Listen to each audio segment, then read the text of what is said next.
It's wild because I've actually never shared this before. So my parents, it was when I was 13 years old. I remember I got a call to the principal's office in middle school, which is so dramatic, in the middle of lunch. And I went to the principal's office, and my mom and a few of her best friends were there, and they picked me up.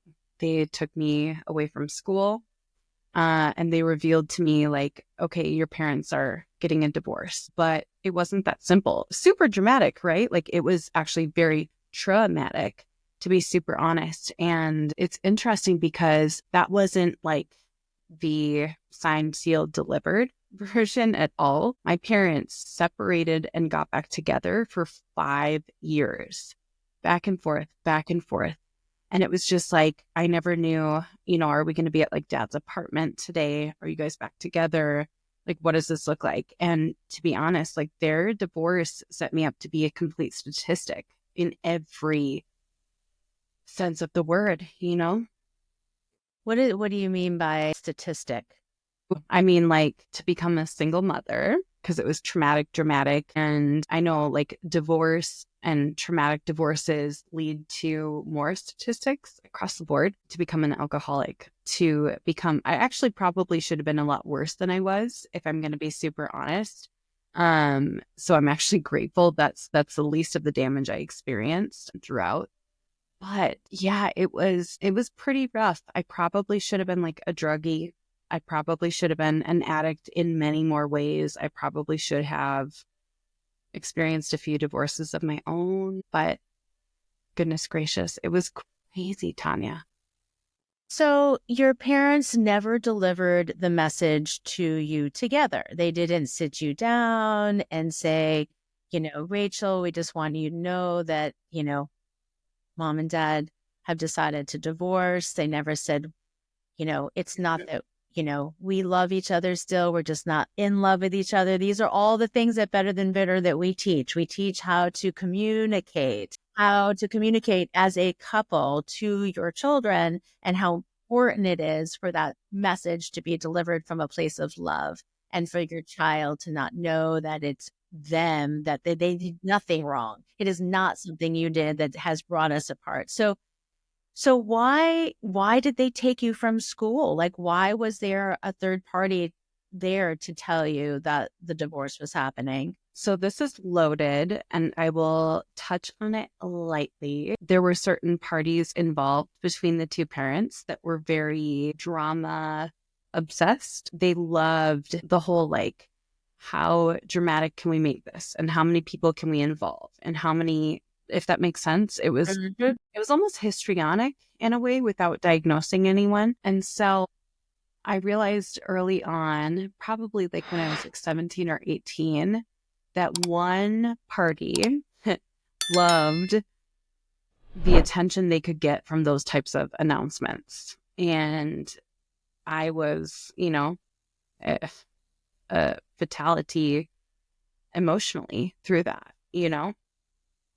And was this like a relative that like was seeking attention and said, hey, I'm going to stir the pot here. And okay. So your parents said, okay, we're getting divorced. Was there some level of relief on your side? Because did they fight all the time? Or was it like out of the blue? Because I know that a lot of children get, they never had any clue, right? Like, oh my God, my parents didn't even fight. And all next thing you know, they're telling me they're getting divorced. No, it was highly violent. Like growing up, I remember there were times where like parents were like pushed down the stairs and like punching was happening, hitting.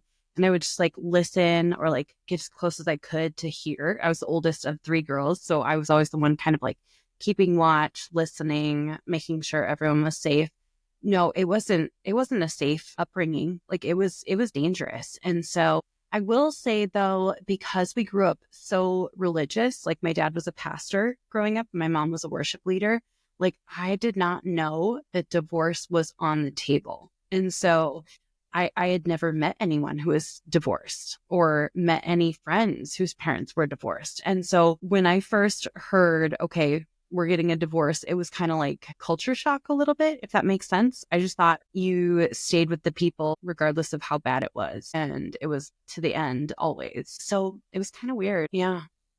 So, for the listeners that are Mhm. contemplating Yeah. divorce and are worried about that religious piece of it, what is my community going to think of me? Because a lot of fear. So, our emotions, as I teach, always come from a core place of fear, right? So, your fear of what other people are going to think of you. You're fearful of your financial stability. You're fearful of loneliness. You are fearful of the unknown. And all of those fears is what create our emotions, right? So when you get fearful of what other people are going to think of you, it makes you feel very insecure, right? Or it makes you feel like a failure, right? And so I'm assuming that this big ordeal happened. Obviously, other people were involved. Your community of your church community now knows that this entire divorce is happening.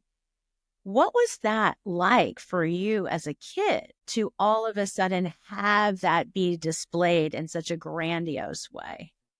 There was definitely some level of ostracization that happened. But the biggest thing in hindsight that I recognize is had my parents not divorced, ultimately, somebody would no longer be here, whether it was my mom or my dad or even me, like if I had gotten involved in those situations. And so when something is so volatile and so uncomfortable and so just the day to day is so awful. I really and truly believe that sometimes divorce might be the right option because everyone deserves to live in comfort. And watching my parents go through it, I mean, that's how I knew when I was with my daughter's father, my oldest daughter's father, like, this is not it. This is not what I'm going to marry into. I'm seeing similar patterns and I refuse to marry into something that is an inevitable divorce, you know? I mean, that is actually super key that you had that level of awareness and standing. And I think that's a fear of a lot of children of divorce. And they fear that they're doomed and they fear that, oh, I'm a product of divorce. And therefore, that's going to make me be somebody who gets divorced.